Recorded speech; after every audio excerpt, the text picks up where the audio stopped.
Driver, start your engine!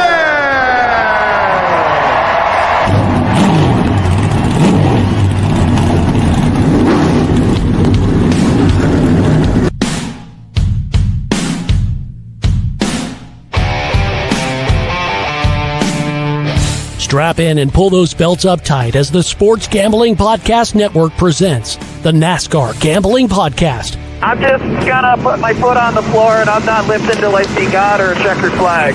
My man. With all the news and the best bets for your NASCAR weekend. We want to thank you tonight for these mighty machines that you brought before us. Thank you for the Dodges and the Toyotas. Thank you for the Fords. Lord, I want to thank you for my smoking hot wife tonight, Lisa. In Jesus' name, boogity, boogity, boogity. Now, here are your hosts, Rod Villagomez and Cody Zeeb.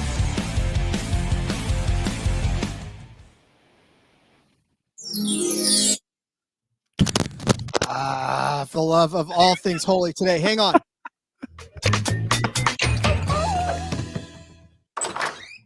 Oh, hey. Hi, guys. Cody. Look who it is. It's all of our friends. Welcome in. Come on in, everybody, to the NASCAR Gambling Podcast here on the Sports Gambling Podcast Network. He's Cody Zeeb. I'm Rod Villagomez. Oh, my goodness. You gotta, if you don't watch the YouTube, I'm sorry. You know, I hate life because this is what happens when you set something up so nicely and then the world conspires to just crack down on you. First and foremost, my board decided this is the exact time that it wanted to crap out. So if you are waiting for us to, or for my voice to read if you're listening on the podcast, you have no clue because you hear everything. But if you're watching YouTube, you didn't hear any of my ad reads. Right. And so you didn't know what was going on. Now I pop on. I wanted to immediately hit the Blues Clues music, and then I hit my board restarted. So it wasn't where it was supposed to be. Hi, everyone. Today has been an adventure already. If you want to join us for Blues Clues, this is where we're at. Oh boy. It's we popped into the room here. And I opened it up and I saw and I go, oh, hello, Steve. Because Rod had his Blues Clues chat on. I then got a lecture about how the guy's name isn't Steve. Steve's the only Blues Clues guys I recognize, but whatever. Here, neither here nor there. And then Rod goes, "Don't worry, I have a plan." And then I just saw him flailing around and throwing his microphone, or not throwing his microphone, but ripping his headphones off and trying to figure stuff out. And I was like, I think his plan's not going well.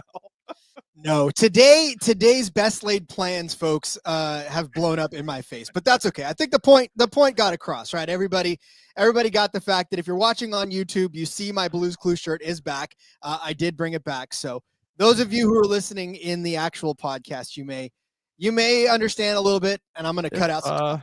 And if this is your first time listening, welcome into the show. It doesn't always start like this, no. But Rod's dress is it's a common topic on the show. And he talked about retiring the Blues Clues shirt. The chat did not like it, so Blues Clues has returned out of retirement. Yes, it has. TK checking in today saying, hi, guys. Missed most of the show due to a shift change, but I'll catch it afterwards. Junior Hunt checking in. Been watching the clock all day. First time watching live. What's going on?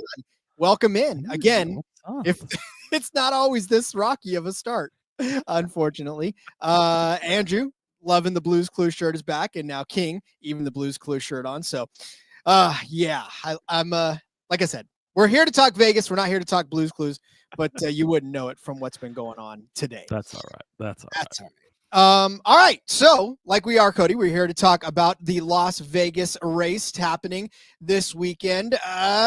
Coming on the heels of a very entertaining race, I guess, at Phoenix. I know there was a lot. I don't know what the Gluck poll said, but I will tell you right now that I have an issue with the Gluck poll most weeks, and I do again this week. 78% thought it was a good race. I don't know, and I think it's probably just wasting time to try and talk to the 22% because I don't think you could, like, I think that you could have a pass for the lead every single lap and just all kinds of storylines, and they would still vote no because, Dale Earnhardt and Jeff Gordon didn't rub while they were racing, and oh god, it's Dale.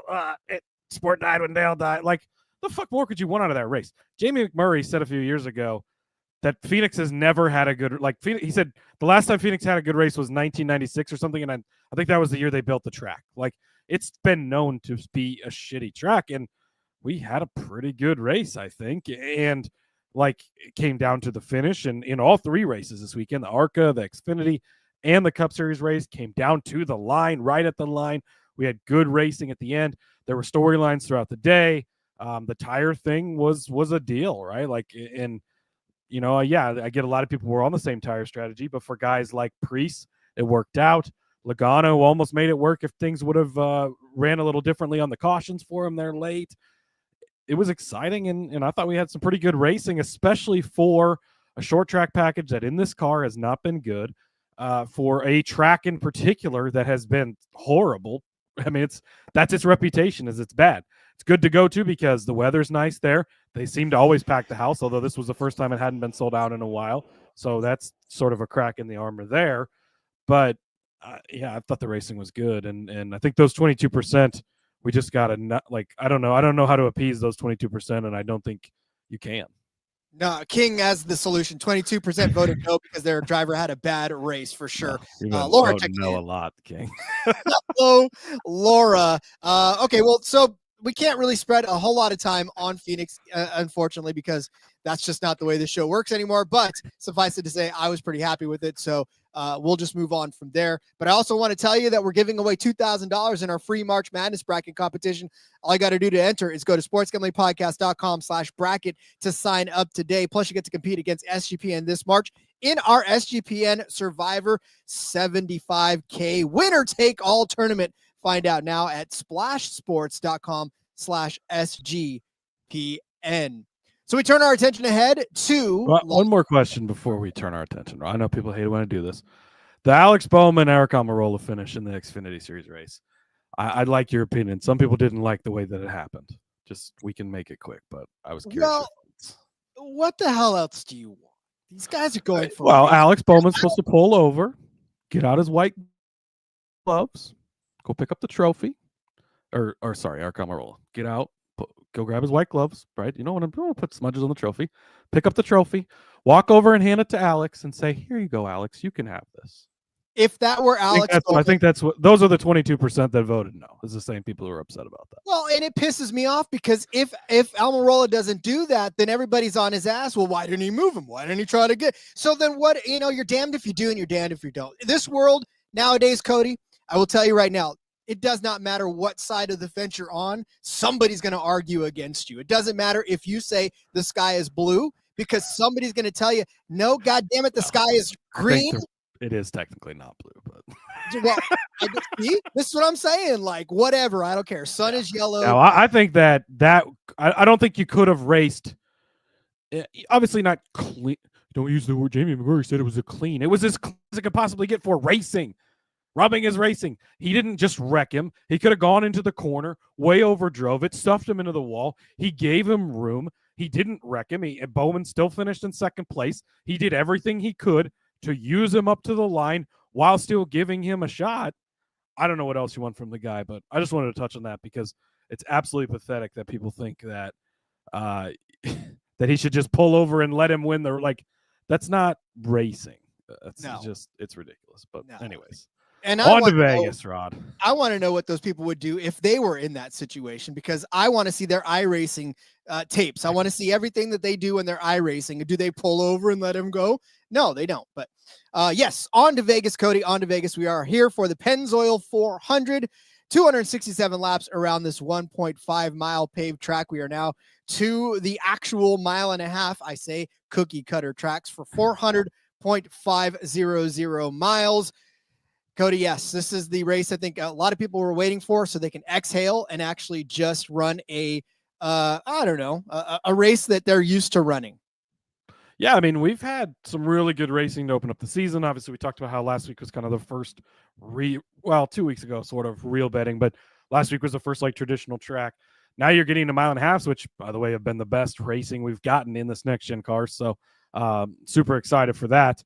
But yeah, it's not cookie cutter anymore. I was going back through all the stats from last year. We don't have that many mile and a halves anymore, which is kind of sad. It had gotten to a point of oversaturation, and then we just completely flipped it on its head and went completely the wrong way. We used to have Kentucky. We used to have Chicago. We used to have 2 dates at Texas. We used to have 2 dates at Charlotte. All of those are gone now, right? 1 Texas, 1 Charlotte. Chicago's gone. Kentucky's gone. We've cut a lot of that stuff out. And in this new car, especially, maybe somewhat to our detriment. But yeah, I'm excited. This should be some really, really good racing this weekend in Las Vegas. Yeah, very much looking forward to all of how this shakes out. Really wish I could have made it. I'm just so ticked off that I'm going to be otherwise occupied this weekend. I'll be taking a physical fitness test for the Army while the Xfinity folks will be on there, and then driving home on Sunday when I should be watching the race. So you guys will have to, I'm going to stay away from Discord on Sunday lest I spoil the rest of the race, but I'll watch. You just got to get that MRN call dialed in, Ron. I could do that, but I'm not driving, and the guy that I drive with likes to listen to 80s pop and 80s rock. First of all, you tell him no, and second of all, put in the AirPods, Rod. I mean, even when I drive around with my family, we're all listening to our own things. We all have our own things, and we just pop in our own headphones. Maybe that's not how most people do it, but I don't know. My oldest, she does that. She likes to put in the AirPods, but yeah, I don't. I like to actually talk to the people that I'm with in the car. So, all right, Cody, who's in this race? Yes, Rod, there are people in this race.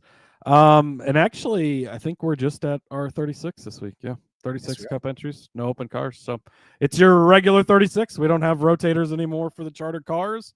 It's just your 36 everyday drivers, I guess. Or every That's going to be cool. Yeah, and look, these guys, they're coming off of the tire strategy last week. I think obviously proved a lot to us, and I know that we all want to probably see those soft tires as the prime tires going forward. But this week, there's no strategy involved in any of that. It's just straightforward. You put them on when it's time to put them on, and you just keep up with the rest of the field in that aspect. So the strategy won't be as varied as it was last week for sure. Yeah, absolutely. It's really pretty straightforward. This is just as quote unquote normal of a race as you can get, really, and that's really all there is to it. There's no special left and right turns. There's no special tires. There's no special anything else. It's just mile and a half racing. Closest comparisons, Kansas is almost a direct sister to Vegas. They're extremely similar. Michigan, while 2 miles instead of mile and a half, is very close. Charlotte, you can pull a lot from. Texas, I think you could pull some from. Being a mile and a half, it does race differently. But I forgot about Atlanta going away from 2 races. That was cookie cutter mile and a half racing before. Not Atlanta doesn't count anymore because it's a super speedway now. But yeah, it's just pretty straightforward, Rod. That's really all there is. Well, good. So, all right. Well, then we'll get to our betting picks because since it's so straightforward, we might as well just head straight into some picks. No other breakdown needed. But before we do, let me tell you first about Edge Boost. SGPN has partnered with Edge Boost, the premier Visa debit card for bettors. An Edge Boost card allows you to avoid the hassle of having your card denied at the sportsbook, DFS site, sweepstakes site, racetrack, or casino. Plus, you can earn up to $750 per month in cashback rewards for using your Edge Boost card. And you know your money is safe as the card is FDIC insured. And the best part, no credit check whatsoever, and it is completely free. Sign up today. Use the promo code SGPN so you can get better cashback rewards and instant tier 2 status. We are pulling back the curtain for you and letting you into this. I'm going to use my Edge Boost on, listen, there's some darts going on in a couple of days. This premiership darts tournament going on. I'm going to take Luke Littler, and he's going up against Luke Humphreys. It's the battle of the Lukes. So I'm going to use mine on taking Luke Littler over Luke Humphreys in the premier darts tournament coming up very soon. And of course, you can do that now on edgeboost.bet, promo code SGPN. That's edgeboost.bet, promo code SGPN. We are also brought to you by mybookie.ag. MyBookie is your place to place every bet on every sport, plus props for every single game. MyBookie accepts customers from a ton of locations. There's easy deposit and fast payouts. All you got to do is use that crypto. Looking at MyBookie right now, I love me some Aussie rules football. It is a rematch of the premiership from last season. The Sydney Swans taking on the Brisbane Lions. Give me Brisbane. They won the whole thing over Sydney, and they just trounced them, too. This wasn't even a contest. It was 120-60 last year. Brisbane all over Sydney. So give me Brisbane over Sydney, -3.5. That's -125 right now over on mybookie.ag. Head to mybookie.ag, promo code SGPN for a 100% deposit match up to $1,000. That's mybookie.ag, promo code SGPN.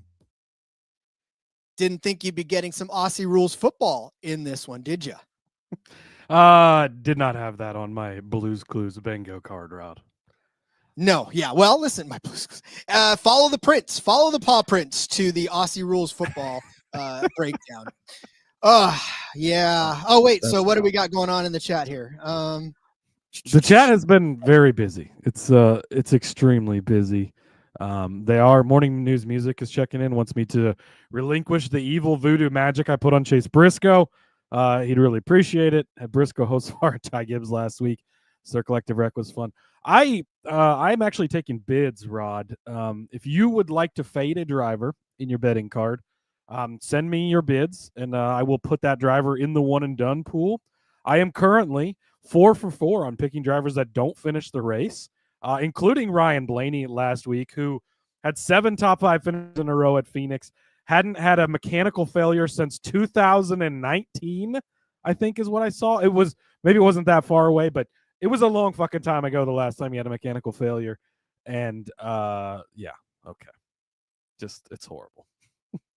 I tell you, listen, sometimes it's better to fade so you make more money to fading people than you do riding tailing their bets. So yeah, I mean, sometimes you just got to know when to tail them, know when to fade them, right? That was a song back in the day. I don't know, whatever. All right. This show's already gone off the rails 1,000%. Cody, let's start setting up some betting cards, get this thing right back on track. Where are we beginning, Cody, in this Pennzoil 400 betting card? Well, Rod, we're going to jump right to the number 24, Mr. William Byron. I'm going to take his top 5, +125. I think this is a great number for William Byron. And I know that he's a guy you're going to talk about later on in the show, so I don't need to spend too much time on him because I know you're going to spend time on him. But William Byron has been really good here. Hendrick Motorsports has been good here. We've had 6 next-gen races. Hendrick has won 4 of the 6. Joey Logano has won the other 2. Now, both of those were in the fall race in his championship years. So just noted there. But Hendrick has been good. Byron's been really good. 4th place here in the fall race last year. Finished 10th here last spring. But if you remember, Rod, that was the black trash bag race where he was running really well and a full-on like garbage sack got glued to the front of his car. They had to come in and fought all the way back to 10th place for a good run. So 10th, but a little bit of an asterisk. Probably should have been a better day. 7th, 1st, 13th, 5th in his other next-gen starts here. So he's been really good. 3 of the last 6 have been top 5s here, plus the trash bag race, of course. Led 176 laps here in the spring of 23 when he dominated this race and won. He's been top 6 in 3-4 races this year. Now, to super speedways, a road course, like, let's not overreact to anything by any means, for sure. But the momentum of they've had a really good start to the season, and you can look at some other drivers. Gibbs obviously continues to come up. Brad Keselowski. Some guys have just had really bad starts to the season. We both believe in momentum and think that it's a real thing, and that can go both directions, right? So top 6 in 3 out of 4, that's pretty solid. So you like that. And he finished last season 6 top 6 finishes in a row to finish out the 2024 season. So I like the momentum that he's had. Also, you go back, you look at mile and a half last year, 3rd at Vegas, 6th at Homestead, 2nd at Kansas, 2nd at Michigan, 3rd at Charlotte, 3rd at Texas. That's 6 that I read off. And really Miami, it's a mile and a half, but it's going to definitely race different next week. I didn't even mention it in the comparison tracks before. So if you take that one out, 5 for 5 last year on these types of mile and a halves. All right. We're looking pretty good out of those ones that I mentioned there. So yeah, give me William Byron to finish in the top 5 at a nice plus 125. I absolutely love it, especially because it's plus money. Like this is the lock of all locks, I think, to me, because William Byron, and I'll go into him later on in the show, just like Cody alluded to. But yeah, this is definitely a bet that I can fully get behind you on. All right. Well, this one is going to be the DGen special of all DGen specials, and I don't know why Caesars is giving it to us, but I will definitely take this all day long. Give me SVG over Ricky Stenhouse. Yes, that is the correct matchup. It's funny because, so obviously, as you guys know, I'm also a part of the In Between Media's Backroad crew, and in their Discord, after I'd put my card together, and just as I was about to hit go on the show, Seth popped in and said, there's some true DGen specials out there if you want to take SVG over Recce. And I was like, already there, buddy. So great minds are thinking alike on this one. SVG over Ricky Stenhouse, minus 115 over at Caesars. I know that SVG does not have a whole lot to hang his hat on. In fact, the last couple of races that he did, the only couple of races that he did in the Xfinity Series, didn't finish either one of them. Finished 37th and 38th in those ones. But again, he was in Kaulig equipment last year. He wasn't necessarily driving the world's most elite equipment. So got to give him some slack on that one. But, you know, look at for Shane Van Gisbergen in this Trackhouse equipment. Now, yes, he is in Trackhouse. He's got a lot more potential to finish well. Better than Ricky Stenhouse, who in his career in this one has an average finish of 20.3. But the last 5-6 finishes kind of belay that point. 27th last fall, 17th last spring. That's okay. But 25th before that, 24th, 23rd, 21st. We're talking some very atrocious finishes. 26th in the fall of 2019, 23rd in the fall of 2023. I mean, he did rattle off a 3rd place, which is where all of the people who are taking the Ricky Stenhouse part of this is going to say, well, he did finish in 3rd place in the spring of 2020. And he finished 11th place in the spring of 2021. Rod, how are you going to disparage Ricky Stenhouse? Listen, I'm just going to say SVG is going to have a better day than Ricky Stenhouse. That's not a huge leap of faith to make when the guy's finishing in the lower half of the 20s, mid to lower half of the 20s each and every race. So all SVG has to do to beat Ricky Stenhouse is to finish somewhere from 20th or better. And I mean, in this equipment, in this particular instance for Shane Van Gisbergen, he's been learning. He's been assimilating all of the racing tactics in how to move NASCAR cars around. And I think he's got this. I think he's going to be better as the things progress. Because look, if you look at the last couple races, obviously it's been such a chaotic mixture of it. It's hard to get a read on where he truly will end up this season. So give me this first instance to show where Shane Van Gisbergen is on these mile-and-a-half cookie cutter tracks. I still think he's going to finish better than Ricky Stenhouse, and I think he's going to do that at minus 115 over on Caesars. Yeah, I don't know. This is a bit of a tougher one for me. I agree with you, though. There's not a lot of hope in the Stenhouse camp, I guess, at a type of track like this. I just think, you know, they've switched now to Hayek Motorsports, and it's the name just sounds like a hack, I guess, Rod. So I don't know. I'm not really in on him too much. Still questioning what SVG is going to do, but he's in much, much superior equipment. So, yeah, I'm not going to argue with you too much on that one. I mean, it's not really a high. Although hack. I am surprised that you're going against the WWE car, Rod. I don't know if you noticed, but Stenhouse is driving the Real American Beer by Hulk Hogan. That's his sponsor this week. So I thought maybe you'd find a way to bet on him with the WWE tie there. I mean, I know that. Well, I don't keep up on wrestling too much, but I think that people don't like Hulk at the moment. Oh, so, no. That's it. So maybe that's the WWE fandom and Rod coming out and fading the Hulk. When he came out and everybody was booing him at the oh my God, he couldn't even announce what was going on. They hated him so much. So yeah. Okay. So because Hulk Hogan is now a heel, I will take the SVG car over Hulk Hogan's car. All right, deal. All right. What do we got next, Cody? Next up, Rod. Stop me if you've heard this before, but Alex Bowman top 10 plus 120. Look, it's time to get back on it. I was wrong last week. I said I wasn't going to take it, and still ends up being top 10, which doesn't happen too much. But yeah, I mean, Alex Bowman top 10 it's just a bet that I'm going to continue to make when we're getting good number on it. Plus 120 is a good number. Also, if you got Caesars, you can get his under 11.5 at minus 110 in case you want to grab that extra spot worth of protection, or if you don't, like Caesars doesn't have top 10s out right now, so maybe you don't have access to Bet365 where I found the top 10 at. You could go grab him at under 11.5. I would take that as well. Fifth place in the fall here. The last time we were here, he also won this race in the spring of 22 a couple years ago. 3 top 5 finishes in the last 10 races here. That's not even 3 top 10 finishes, 3 top 5 finishes. So maybe even peek at the top 5 if you want. I just like the top 10 is just, it opens it up so much more. I'm not trying to get greedy on this play.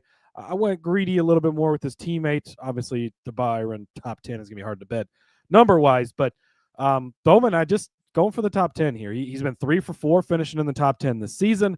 Atlanta, the only exception. Again, mixture of tracks, nothing like this, but to the point of Bowman is just consistent.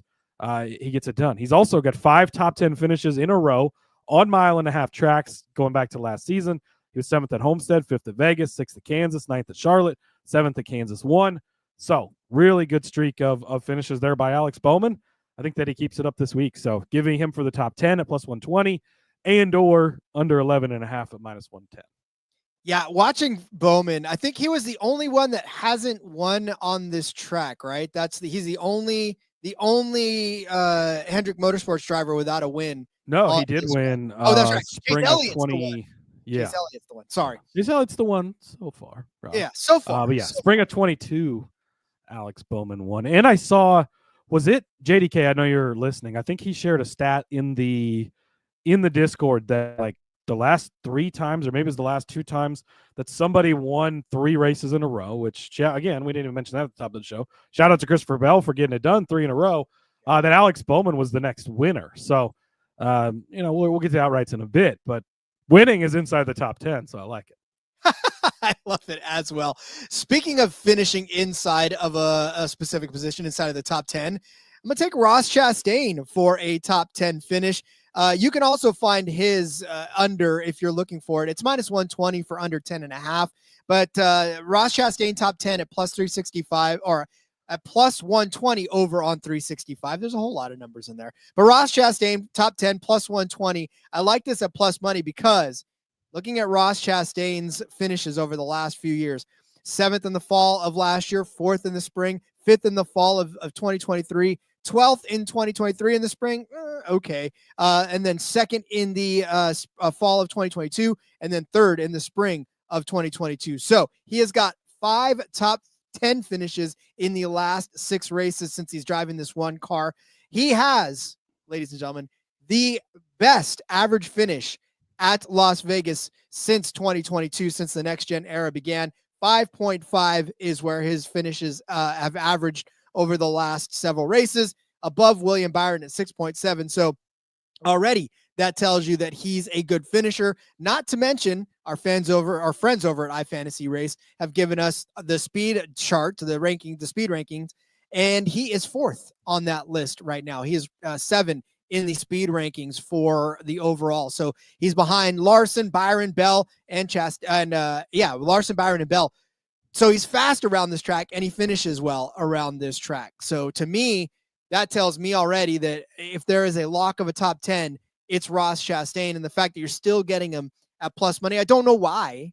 I don't know why you're getting him at plus money, but I would definitely scoop up on this before it dips anywhere below the even money line on this one. And again, if you can't get this at 365 at Bet 365, Caesars has this line at 10.5.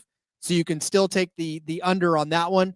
Minus 120. That's where I would think that this top 10 would be. So yeah, if you can find it anywhere else at plus money, I'd grab that as well.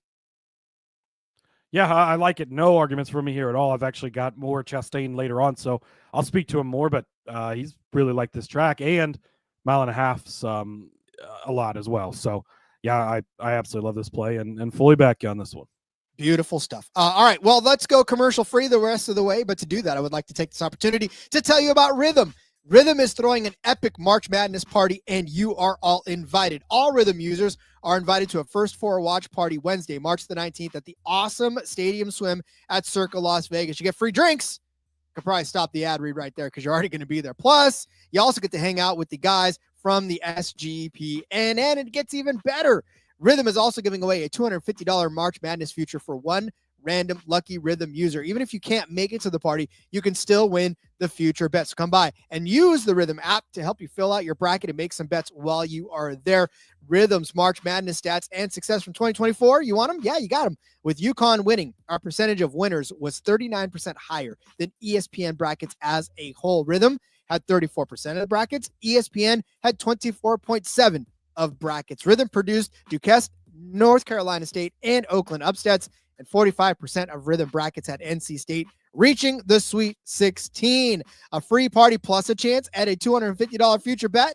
You betcha. Go to sportsgamblingpodcast.com/party for the details. That's sportsgamblingpodcast.com/PARTY. Let's say about Underdog, NBA, NHL, college basketball, whatever your sport, you can cash in. You can cash in big with Underdog Fantasy Pick'em. Underdog is offering a Luka Doncic discount for every Lakers game for the rest of the regular season.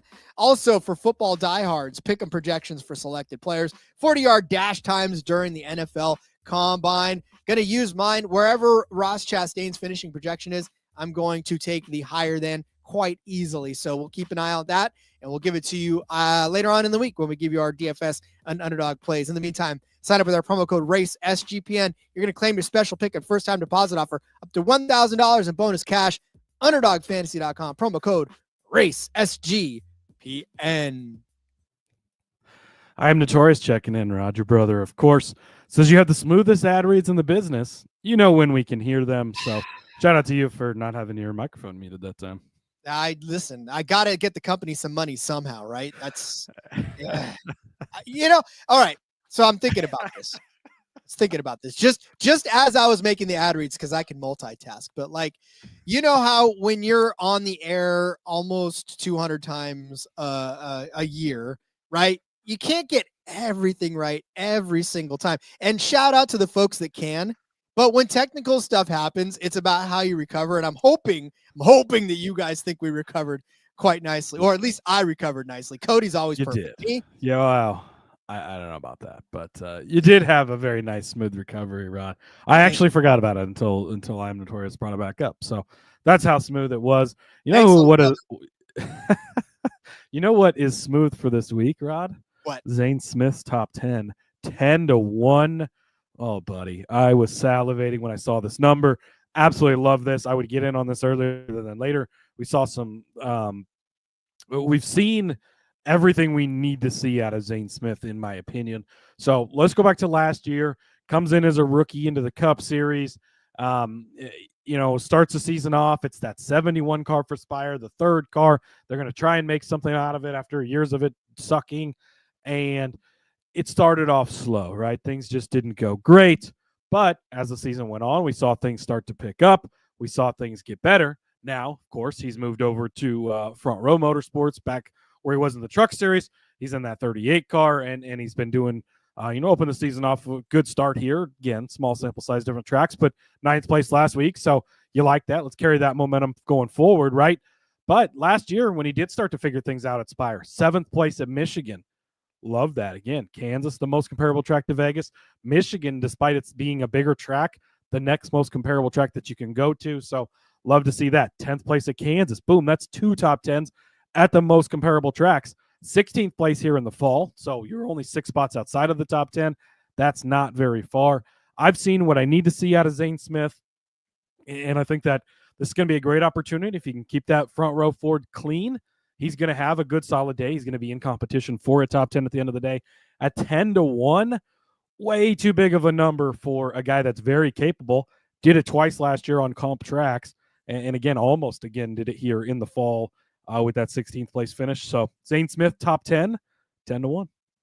It's amazing to me that we are fronting on Zane Smith, especially the fact that it's just that 38 car. It's so deceiving, right? We're like, oh yeah, this is going to be a great car, and then it isn't. But I think Zane Smith, if anybody could do it, and look, if yesterday or if last week rather proved nothing else to us, it's that there are some random ass cars that can end up in the top 10 and hang around in the top 10 area for most of the race, and I just feel like this year, if any, Cody, with all of the shakeup and all of the stuff that's been going on, right? This is the year for long shot top 10s. And I think that's a great call by you to put Zane Smith in there because. And like we hit him a couple times last year. And I think that Michigan and Kansas actually were some of those places.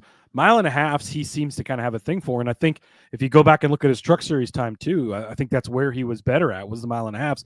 That's why he kept winning all those races every year and then not getting the championship, being on Phoenix in a short track.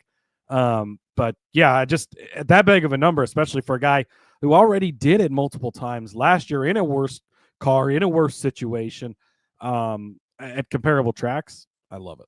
Speaking of a driver in a worse car, in a worse situation than he was last year, or he's a better now than he was last year. Josh Berry, kids, you know how you take a victory lap is you come back to the same driver that you called out last week to do well. And Josh Berry did exactly that. Cash the top 5, not a doubt, all day. Samuel Smith talking about Josh Berry. Is that a frowny face? I think that's. Well, I think it's a. I don't know. I don't exactly. I think he's just saying that Josh Berry is better than Austin Cindric. So Josh Berry to the 2 car soon. I don't know. Who knows? We'll see. I don't know, but I will say. That comment played in nicely with your bit here. It does, because I am taking Josh Berry over Cindric, but I'm also taking him over Carson Hocevar and over Daniel Suarez. I'm going to take Josh Berry to win Group E over on Caesars at plus 250. I mean, listen. Oh, equal to or greater than. Okay, great. So this is why I'm not. Nobody said we were that bright. No, I am not bright at all. You got to just spell it out for us, Sam. Come on. Listen, for what day I've had today, you got to just lay it out for me. But yeah, Josh Berry definitely greater than Austin Cindric, and also greater than Carson Hocevar, also greater than Daniel Suarez. Carson Hocevar, I'm just going to put this to bed right now, right? Everybody's waiting for him to have a top 10. Everybody's waiting for him to have a great season. What if, and this is a big what if he's just not as good in the Cup Series as we hope him to be? Yeah, he can run up with the leaders every once in a while, but something happens to him each and every time. This is Ty Gibbs territory that we're marching in right now. You want him to be good. You want him to succeed. Something happens. The junior jinx is real. I'm all out on Ty Gibbs. You will not hear me say his name for a very, very long time. I don't care if he wins 6 races in a row between now and then. I'm still going to just lay off of him. But it's kind of how I feel about Carson Hocevar at this point as well. Writing him off into the sunset, it's just, I don't know. It doesn't mean anything. He finished 15th in the spring of this one last time. That's fantastic. I mean, he was in the 77, right? He finished 23rd the following. I think we're more on the 23rd place finish for Carson Hocevar than we are on the 15th place finish. As for Austin Cindric, his average start on this track, 7.8. He started from the 3rd position, 2nd position, 9th position, 19th, 3rd, and 11th. But his average finish, 23.3. Austin Cindric not really getting it done. The only driver that scares you at all in this instance is Daniel Suarez. He did finish 3rd here in the fall, 11th in the spring. That's great. 15th, 10th, 16th. Now we're getting into this, the 37th, 15th, 26th, 26th. His average finish overall is 18.9, right? So for Daniel Suarez, it's sort of been a up and down season for him anyways already early on. There's been a lot of down situations for Daniel Suarez. Then there have been ups. So I don't know. I mean, I just don't feel like this is a situation where he can get right the way that everybody else can. So this is me just putting money back into to Josh Berry and hoping that he pans out, because plus 250 to win this group of mid to low finishers on this track, other than maybe Daniel Suarez. So this could be a Josh Berry versus Daniel Suarez head-to-head at plus 250. I'll still take the Josh Berry side of this just because I'm running it back with Josh Berry. I don't know what Carson Hocevar did to you, Rod, but I don't think he deserved all that heat. My goodness. You know what it is to me, Cody? It's that when a driver sets himself up like that and doesn't handle it very well, I don't think he handled it at all well. I don't think he handled the situation well. I don't think he's mature enough to be able to. Those were some pretty cool T-shirts he made. Oh, well, whatever. Like I said, I just don't think. I don't like that. He's opened the season good. He's hot. I would not personally be hating that much. I get going against him, sure, but jeez, you'd like crucified the guy. The Gibbs thing, I get at this point. Like, it's rough. The Gibbs thing is crazy. Yeah, I'm done. What do you mean he started the season off hot? Carson Hocevar hasn't started the season. Didn't he finish third at Atlanta? Second. And didn't he finish top 10 at Coda? No, he finished 13th at Coda. Okay, 13th. That's basically a top 10 for a Spire car. It's same difference. And then 36 last week at Phoenix. Well, that wasn't his fault. He got caught up in somebody else's wreck. Don't play around with the squirrels. Get your nuts cracked, man. That's all I'm saying. All right, Rod. Noah Gragson. Absolutely love Gragson this week. We've been talking about him for a couple of days already in the Discord. Hometown kid. I have had him circled for this race. Top 10 is 5-1. Top Ford is 45-1. But, Rod, top Ford, it's going to be Blaney. It's going to be Logano. It's going to be Busch. Right? Last week, it was Josh Berry. And I know you thought Josh Berry was going to do good and I had some bets on it. But I don't think anybody thought he was going to be the top finishing Ford. Things can happen, right? Blaney, 7 top 5s in a row. Things go wrong sometimes and open that up. 45-1 for Noah Gragson to be the top finishing Ford. Get this sooner rather than later. It's over on ESPN Bet. Open that way at Caesars. It's already down to 35. I saw it at 25 on Bet365. So get to ESPN Bet. 45-1. Get that bet in sooner rather than later. You can also get him over on Caesars. Finishing position under 20.5. We're already betting his top 10 anyways. Love getting him under 20.5. Hometown kid. This is his track, his home race, right? We've seen him open the season. He had an 8th place finish at Coda, where he was the top finishing Ford already there. So something to start the season, at least in that 4 car. He's been top 12 he finished last season inside of the top 12 in 4 of the last 9 races. So enough, like, not lighting the world on fire with that, but enough, like, okay, he can kind of run up front. He can have a good, that, by the way, was in lame duck going away. Stuart Haas didn't know where his future was going to be. Gragson was like one of the late, we found out where he was going. He's one of the last full-time guys they announced because we didn't know about the lawsuit. Was 23 or was Front Row going to get that extra charter? All this stuff, but finished out the season with some pretty strong stuff. 1.5 miles, 18th place finish here, so not too far outside of the top 10. 18th at Kansas, 19th at Homestead, so consistently close enough to the top 10. 9th at Kansas 1. He was 18th at Texas, but 6th place finish last spring. 45-1 for the top Ford. If you tell me we're going into this race, he finishes in 6th place, give me 45-1 for top Ford all day. Sure, a Chris Buescher or a Ryan Blaney could beat him, but 6th place, good shot. He's going to be one of the best Fords in the field for sure. And just the hometown thing, he seems to show up at this track more so than anywhere else. 3 hometown guys in this one. Kyle Busch, of course, is a Vegas guy. Riley Herbst as well. Honorable mention, 100-1 top Toyota. I'm not giving it out officially, but I'm not saying to not bet it, Rod. But I love Noah Gragson this week. He was the first guy I was excited to see odds on. Love his top 10 at 5-1. The top Ford at 45-1 and under 20.5 finishing position on Caesars, -115. The hometown thing, I know that we sometimes try to overblow it, but sometimes it really does play into it. I mean, we've seen Kyle Busch run very well at Las Vegas in his hometown track for so very, very long. And sometimes it's that extra oomph. It's that, what do they call it? The home cooking, sleeping in your own bed, waking up in familiar territory and going out and running well. So, yeah, I mean, listen, I can't argue with you on Noah. Noah, So Noah was immature as well, right? And I didn't crucify Noah nearly as much as I am crucifying Hocevar, but I think Noah's calmed down a hell of a lot lately, and he's kind of settled into a role where he knows that he needs to kind of, he could still be edgy, but don't be stupid about it, right? Don't be an idiot. You can still be edgy without being an idiot. And I think Noah's found that line. He's far enough into it now and in rapidly changing different scenarios, right?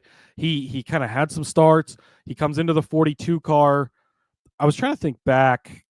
I don't think he was racing when Larson was suspended, but anyways, in the 42 car, things kind of just don't go that great, right? He ends up leaving before the end of the season after some stuff happened, whatever.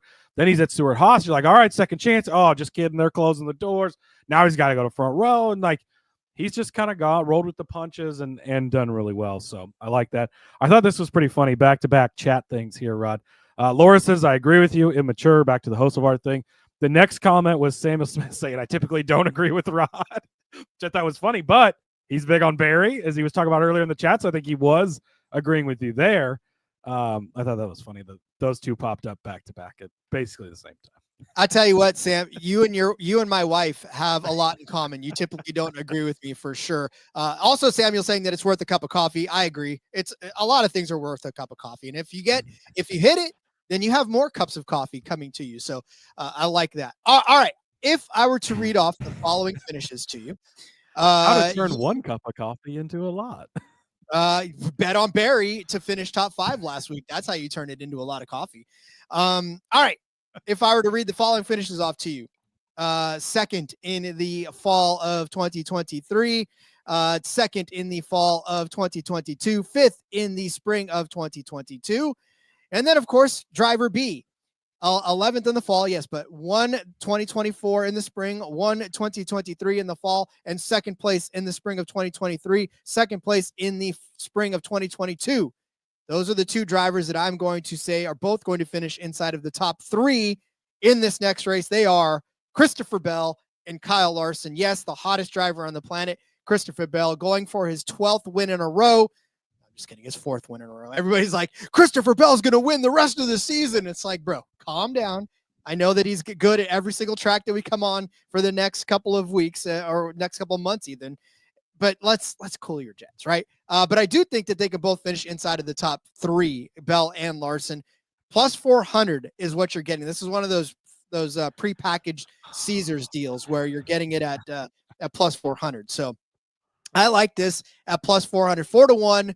For 2 drivers who have either won this race or finished second multiple times in the last couple of seasons, with Christopher Bell leading that fall race, 155 laps of it.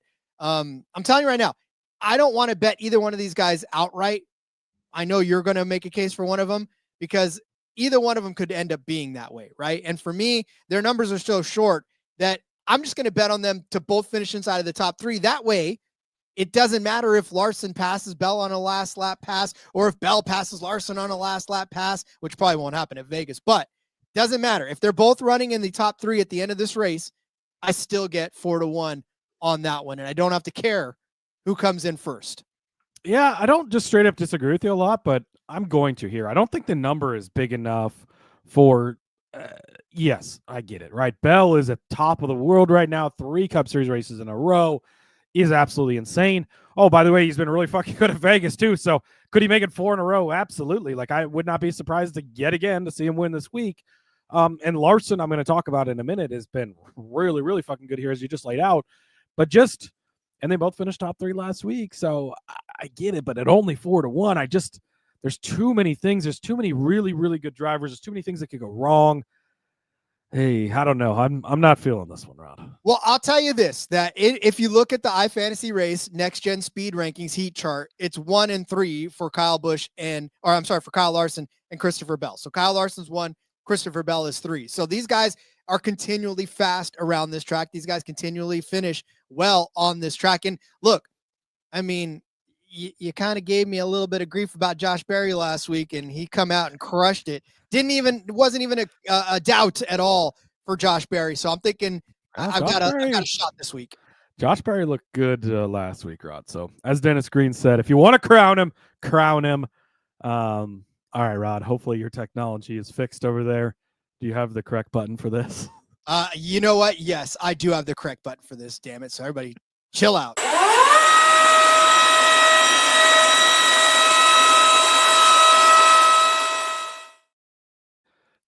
Do you have the audio from last week too? Because yeah, we're doing it again, friends. Chris Buescher car lift 2 weeks in a row. It's paid off for us.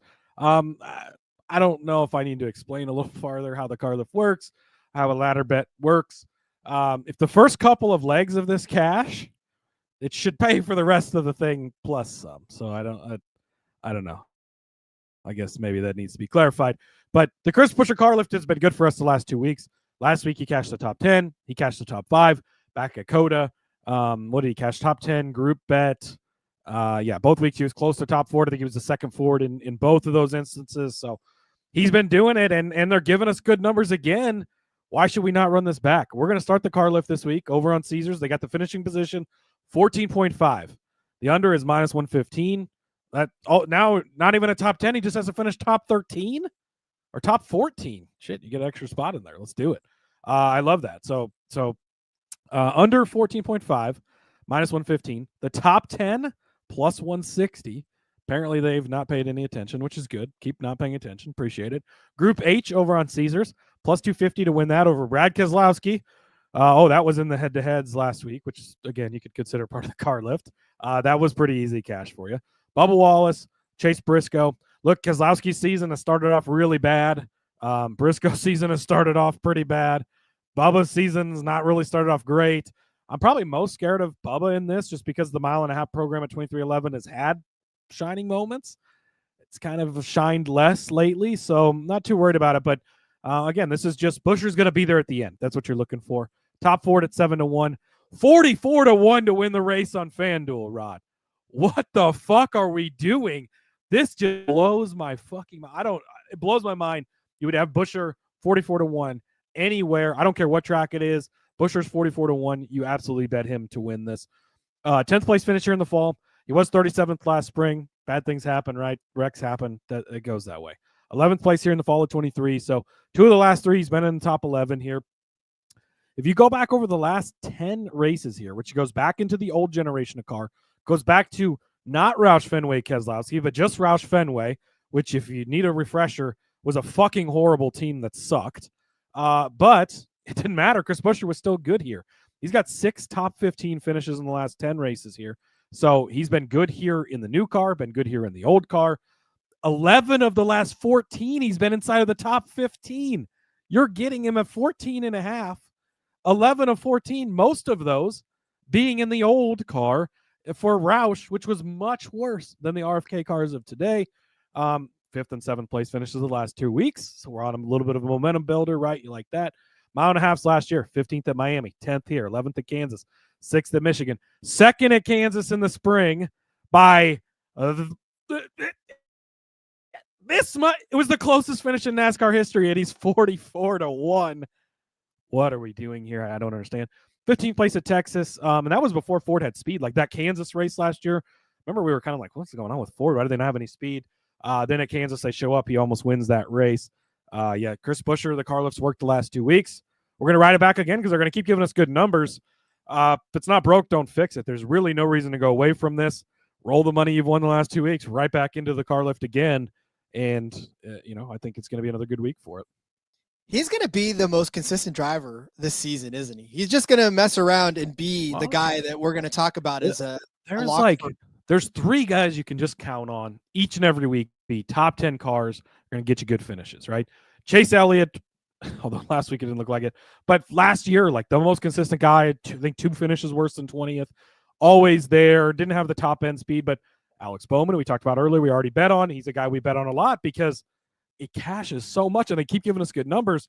And Chris Buescher is that other guy. And Buescher even has that next level where he could just show up any week, and Elliott too, and even Bowman, really, if you think about it. But Buescher can win anywhere, anytime, any day. And you just get ridiculous 44-1 on FanDuel. He's in the 20s on some other books. So again, shop around, get over to FanDuel earlier. But it doesn't make a lot of sense why we keep pricing them this way. But if they're going to keep doing it, then okay, we'll just keep playing it. quick message to those of you out there, though. FanDuel definitely opens with the best numbers out there. So if you are an early bettor, make sure you head to FanDuel. And I would say MGM, but they've not posted yet this week, which is weird when they posted on a Sunday night a couple of weeks ago. But they usually have pretty good. So outrights early in the week, FanDuel is definitely one you want to look at along with MGM. I agree. But Caesars always gives you fun bets like this. And I'm going right back to my number bet this week. I know it didn't work out for me last week, but that's all right. This week I'm going back because I was looking at it. It's so weird. It's the way they spaced it this season or this race. It's kind of crazy. Just weird. It used to always be like 0 to 9 and then 10 to 19. Like, you're just grouping your 10s basically.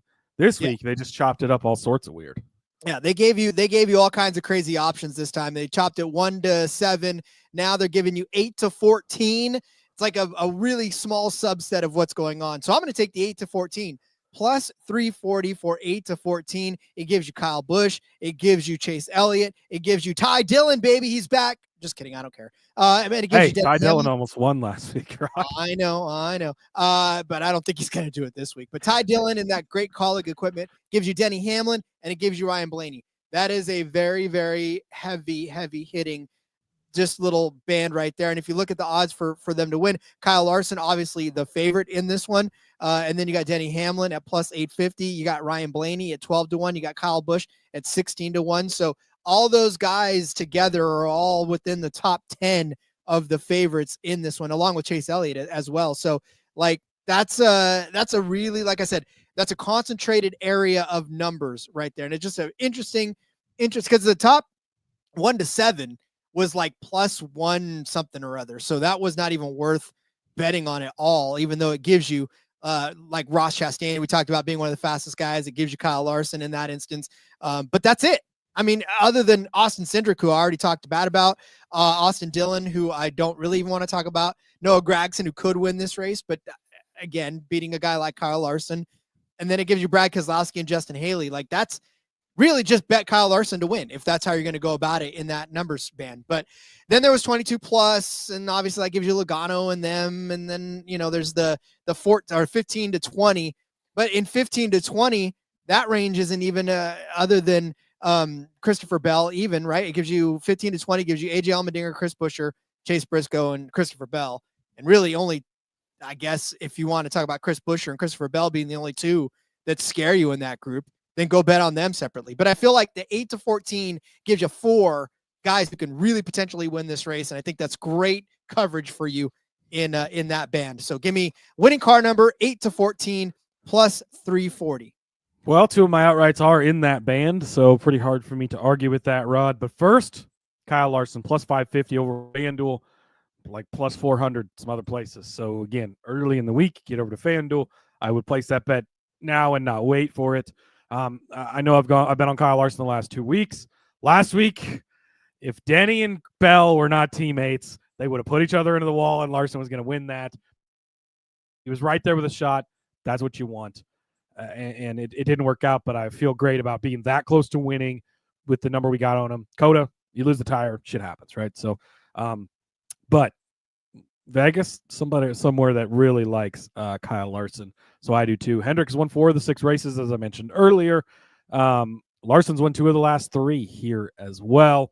Top 2 in 4 of the last 8, including 3 wins. At this track, he led 181 last spring, absolutely dominant. He led 133 in the fall of 23 when he won both of those races. He's been top 3 in 8 of the last 14. 8 of the last 14 races here. That's, again, back to the old car where he wasn't with Hendrick. He was in the Chip Ganassi 40. Where are the Chip Ganassi cars running these days, Rod? IndyCar, because they don't even have a Cup team anymore. Top 3 in 8 of the last 14 at Las Vegas. 8 of 14, Rod. Holy shit, that's good. He won here last year. He won Kansas last year. He led 263 laps at Darlington, another intermediate track. Didn't end up winning that one, but dominant day there. So I hate to pick the same guy week in and week out, but the numbers were right the last 2 weeks. Now you're still getting a good enough number here at plus 550. If he was only 4 to 1, a little less, I don't know if I'd like it as much, but at this number on FanDuel, again, get it earlier in the week because I think that it's too good to pass up on. And he's right there with Christopher Bell. It's the same price, and I hate to not pick him again. We said it last week, 3 in a row is going to be hard. 4 in a row is going to be hard, but maybe he gets it done. I'm not going to say he won't. So Denny Hamlin is 11-1 over on FanDuel, Rod. I don't know. This is more of just a gut play than necessarily a numbers play. I'm feeling some Denny this week. I talked a lot down on Denny throughout the offseason. He comes out last week. He was right there. Like, he was close to winning. The fire that puts in a guy like that is something that scares me.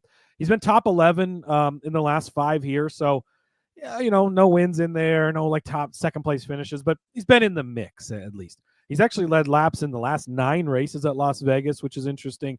3rd at Miami, 8th here, 8th at Kansas, 5th at Charlotte, 5th at Kansas 1, where he led 71 laps, 8th here in the spring. So all good runs on intermediates last year.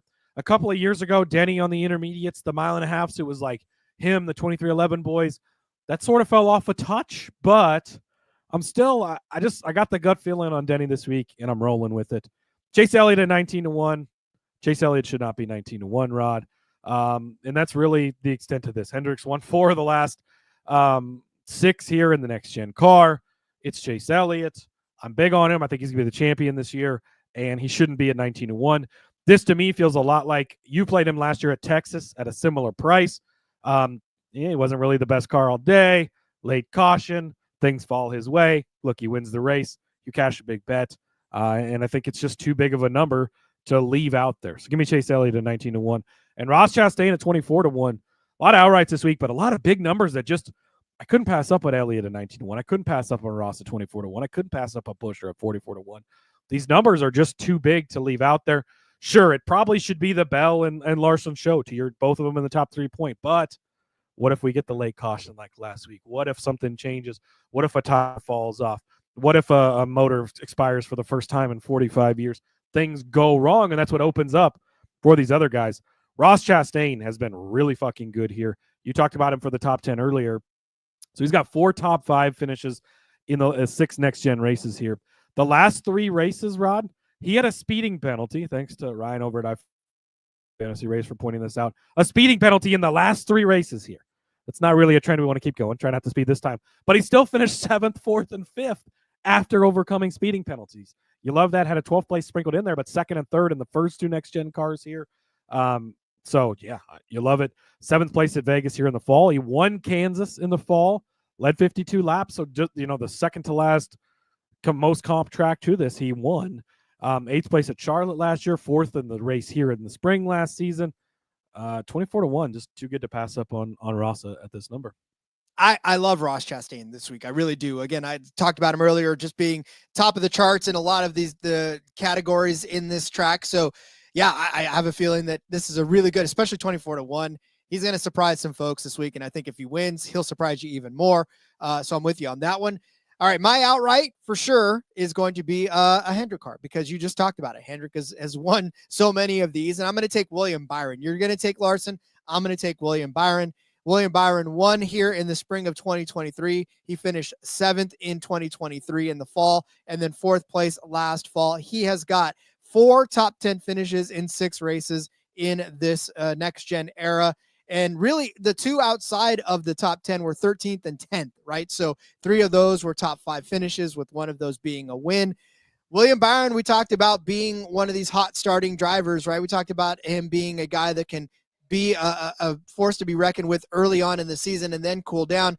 I mean, that's pretty much the case this year. And this year, it's been even more treacherous than it has been in other years, right? He won at Daytona, had a pretty bad day at Atlanta, but rallied back for a 2nd place at Coda and a 6th place at Phoenix after starting on the pole. So this has been a pretty solid start to William Byron's year.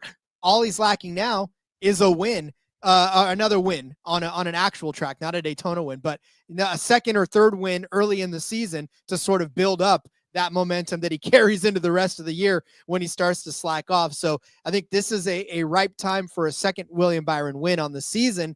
And you're getting him at plus 750. Like, to me, that's a crazy number for a guy with the potential to win here and also who has been successful. He is 2nd in total average finishing here in the next gen era, 6.7, second only to Ross Chastain. He is second to Kyle Larson in the heat rankings chart, in the speed rankings heat chart. So like I said, second to Kyle Larson on that one, and then second to Kyle Larson on the average finishing ranking, or second to Ross Chastain. He is just up there each and every time in all of the metrics that you use to determine success at Las Vegas. So he'll punch through and he'll get you a solid finish. And I think that's going to translate to a win this week. So give me William Byron at plus 750 to win this race. Yeah, I can't argue with this. I made the case for him to be top 5 earlier. And yeah, if he wouldn't have had this in the dock first, it might have ended up on my card, if we're going to be honest. Beautiful stuff. No, and again, that's what I'm saying. Like when you look at these numbers and you look at William Byron, a guy with as high of an average finishing position and everything like that, it's not close to 10-1, but it's not anywhere near where a Kyle Larson is, or, Christopher Bell is. So yeah, definitely give me William Byron.